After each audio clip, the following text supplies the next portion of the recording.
Hello guys, good afternoon. Ngayon guys, gagawin namin is mag-tipining kami ng EGR. So lilinisin namin yung EGR kasi maitim na yung buga ng usok sa Navara na 2015 model.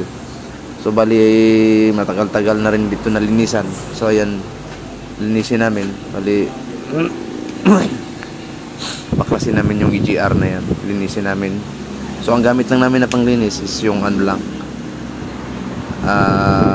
brake cleaner. So okay na yun para matanggal yung carbon. Ayan, so ang dami kasing carbon yan. So ayan, kaya natanggalin mo yan. Ayan, so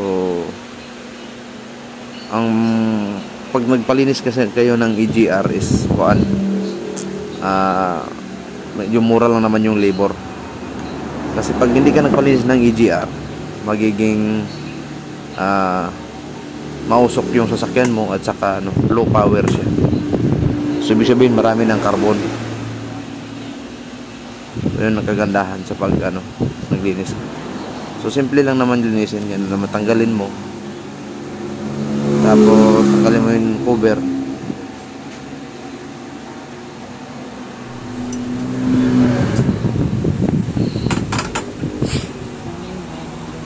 So yan, kailangan dukot-dukutin lang.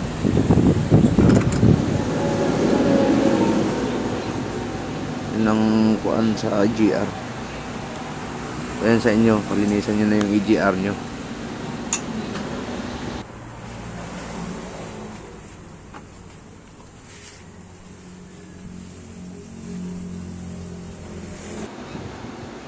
So yan yung mga namin yun yung installer namin. Ito si Mark, ito yung namin, mechanics.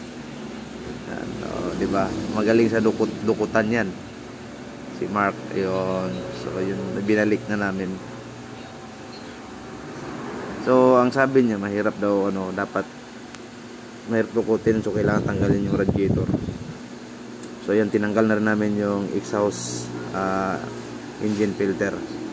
So ayan, may sensor yan siya, yun yung sa loob na yun. So ayan, kailangan tanggalin yung stud bago mo matanggal yung EGR mismo.